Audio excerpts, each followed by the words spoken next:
Let's go. Hey everyone, and welcome to the Meet the Speaker video. I'm here today with Jill Hannemann. How are you doing, Jill? I'm doing well. Thanks for having me, Vlad.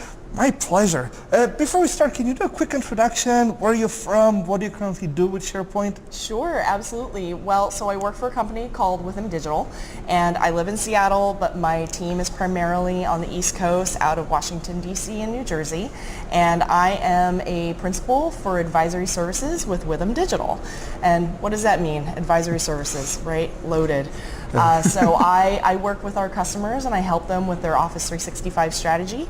So we run into a lot of situations where customers have Office 365 and they have no idea what to do with it. Okay. So they bring someone like me in and I help them figure out what their pain points are, where there are opportunities, and then we figure out the best ways to leverage Office 365. Awesome. And for how long have you been consulting with SharePoint? Oh gosh, so I started in the SharePoint community with MOS 2007. Okay, and before SharePoint? Before Or did you always do SharePoint. SharePoint, or you were in IT before? I was in IT before, and I leveraged other platforms. So I worked with Documentum. Okay. I worked with another portal platform called Plumtree. Never heard of that one. So old portal, one of the first portals out there. Plumtree was very innovative with the team workspace concept for collaboration, and eventually it got bought up by BEA and then Oracle and eventually died. So here we are. That's how a lot of them end up, right? Yeah, Being bought by a huge company, and then they go down. Exactly. And you've also been speaking at conferences, community events for a few years now, right? Yeah. Remember what your first one is? Oh gosh, yeah. I think it was actually, and a buddy of mine reminded me of this, it was the very first SharePoint Saturday DC held in Reston, maybe 2009, 2008. Do you remember the subject?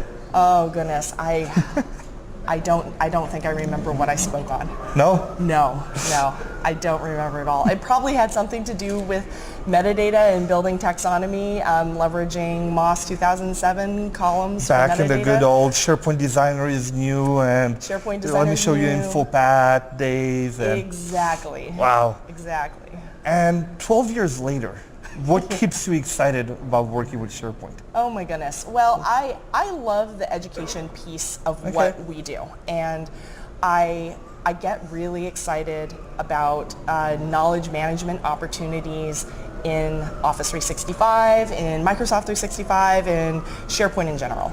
And just seeing the connection of the dots between storing content, retaining content, and being able to reuse it for other purposes later on down the road. So when companies are able to achieve that collaboration and knowledge retention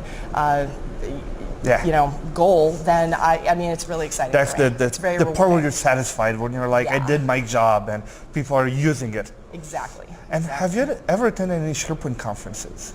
I have. So actually, I've never attended the SharePoint conference before the reboot. Okay. And so I've only heard about them, the stuff of legends, essentially, right?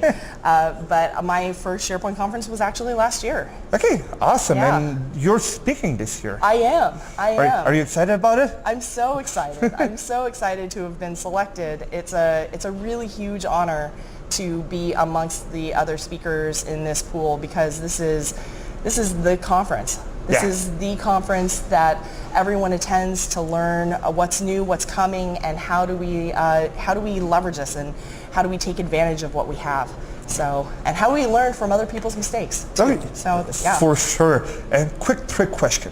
Okay. Who do you think is going to be at the party? The show. Gosh, I have no idea. I was actually thinking about that the other night, because it was the B-52s last year. I don't know. I saw a picture of Willie Nelson. We're here in Austin right now. I saw a picture of Willie Nelson. Willie Nelson? I don't know. Do you have a wish list if you had to vote for somebody? Oh, sure. I mean, I'd love Beyonce, Queen Bee. Queen Bee? That'd be awesome. I would take her. I would take, any other kind of like classic rock or like alternative bands even would be really fun. But just something lively, something we can all dance to. Something newer than the B-52s. maybe. I'm not going to pass any judgment, but it's just something we can dance to and have a really good time with, right? Awesome. Well, thank you very much for your time. I know you have some other sessions to go to, and looking forward to seeing you in Vegas. Thanks, Vlad. Thanks.